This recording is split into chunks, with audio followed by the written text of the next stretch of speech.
வழிகாட்டுதலை திருவுருளை தேடுகின்ற இந்த பயணத்தில் இன்னைக்கு நம்ம அகத்தியர் அவதார ஸ்தலத்தை சுற்றி இருக்கின்ற பஞ்சதீர்த்தத்தை தான் பார்க்க போகின்றோம். ஹாய் ஃப்ரெண்ட்ஸ், இதுதான் வசிஷ்ட தீர்த்தம். பார்த்துக்கோங்க, அந்த ஆண்டு இந்த ஆண்டு போகிறதுக்கு பெரிய பாலம் இருக்குது. இந்த பால் தான் நான் நடந்து போயிட்டு இருக்கிறேன். இதை பாருங்க, ஃபுல்லாக தீர்த்தம். இதோ இது ஃபுல்லாக தீர்த்தம். இந்த பக்கம் ஃபுல்லாக கடைசி வரைக்கும் இருக்கா, இந்த பக்கம் ஃபுல்லாக இருக்கா.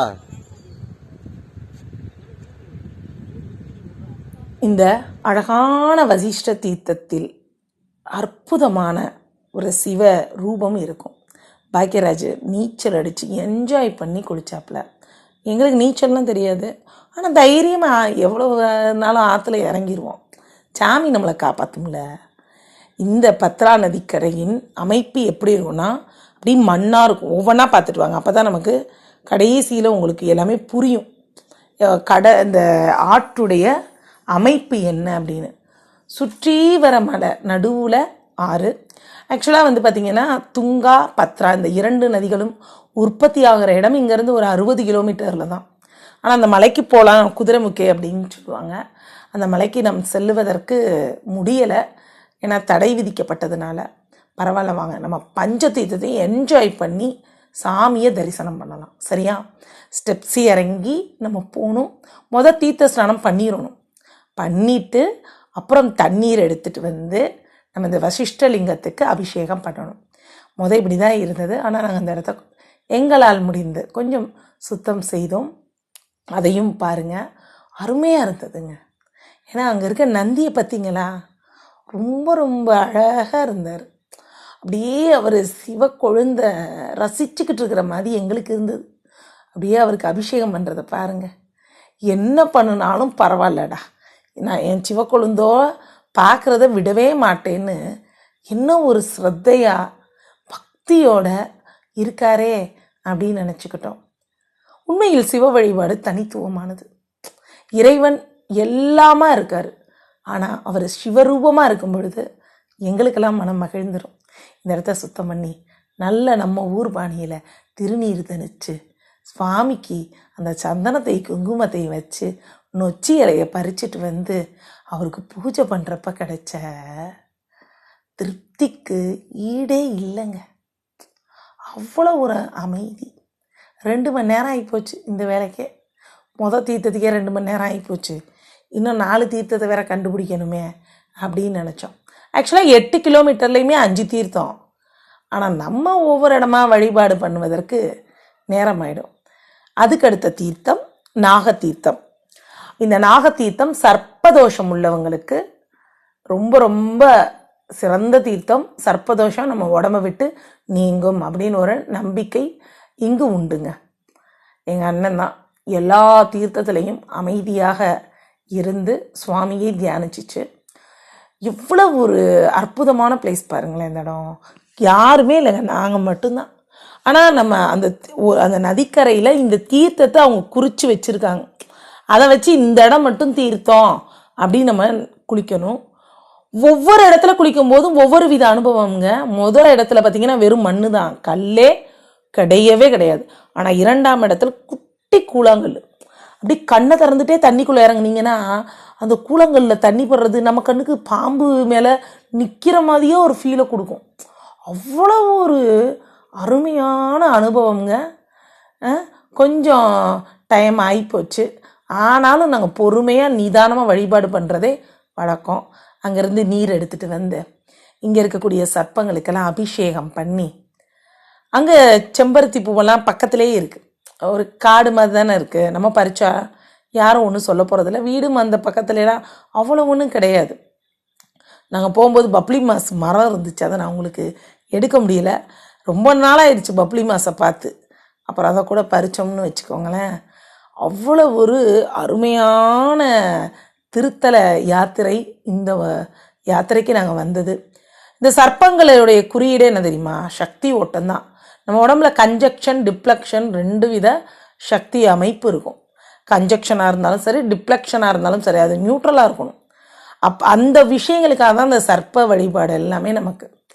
ஒவ்வொன்றுக்கும் ஒவ்வொரு குறியீடு உண்டு. அங்கும் ஒரு சிவலிங்கம் இருந்தது.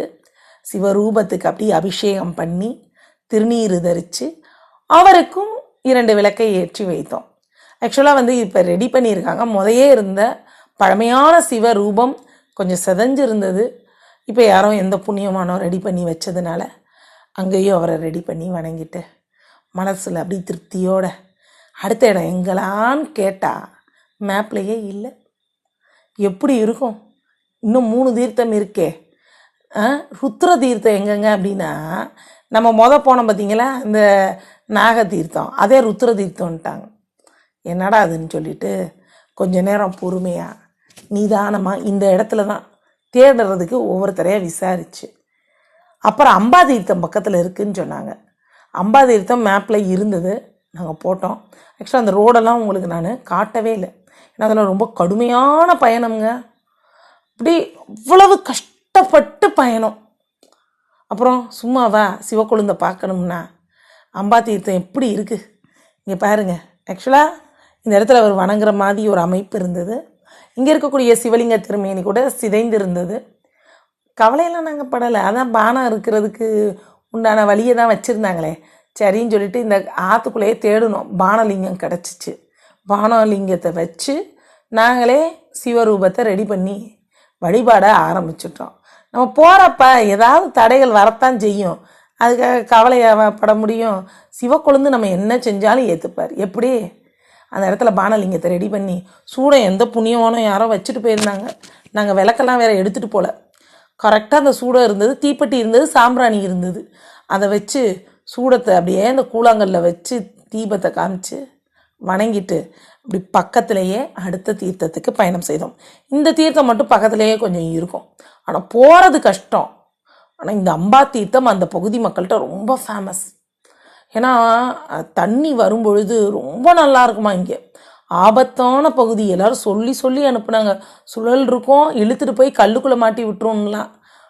நம்ம என்ன பண்ண போகிறோம், சாமி தானே கும்பிட போகிறோம்னு சொல்லிட்டு நாங்கள் தைரியமாகவே பயணம் செய்தோம். இந்த பகுதியில் எப்படி இருக்குது பாரு. ஃபஸ்ட்டு பார்த்ததுக்கு ஒரு ஆறு வேறு மாதிரி இருந்தது அந்த பகுதி.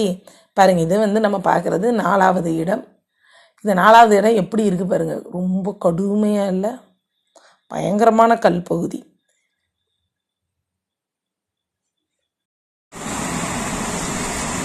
இது பாம்பு சட்டை ஃபுல்லாக உரிச்சிருக்கு. இது பாம்போட மூக்கு, இந்த வாய், இது ஃபுல்லாக பாடி, இது வால் பகுதி. மொத்தம் எவ்வளோ பெருசு? இவ்வளோ பெரிய பாம்பு. எவ்வளோ பெரிய 6 அடி 7 அடி இருக்குமானே. எவ்வளோ நீட்டாக பாம்பு இது.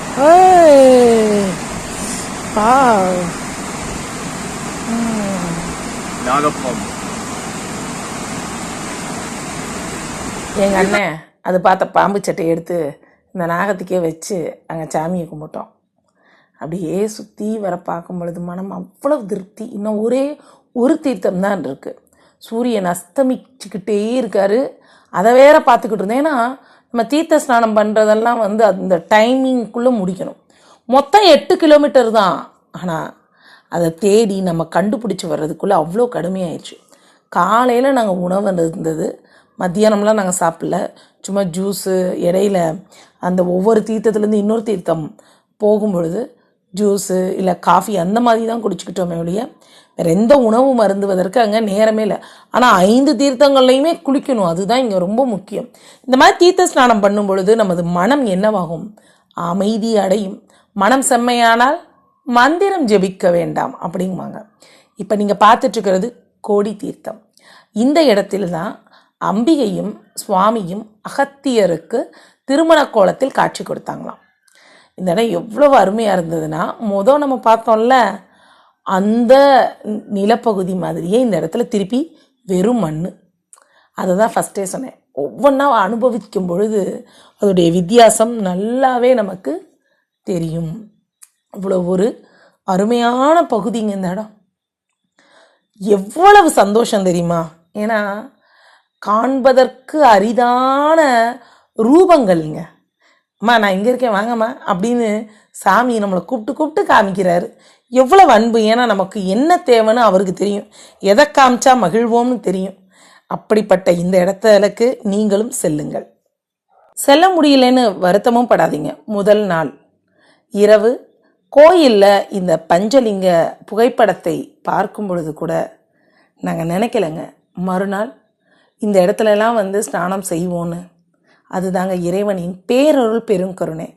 நீங்கள் விரும்புங்க, சிவக்குழந்தை பார்க்கணும், அவரை உணரணும், அவரை பற்றி அறிந்து கொள்ளணும்னு. அவர் வழிகாட்டுவார். நன்றி, வணக்கம்.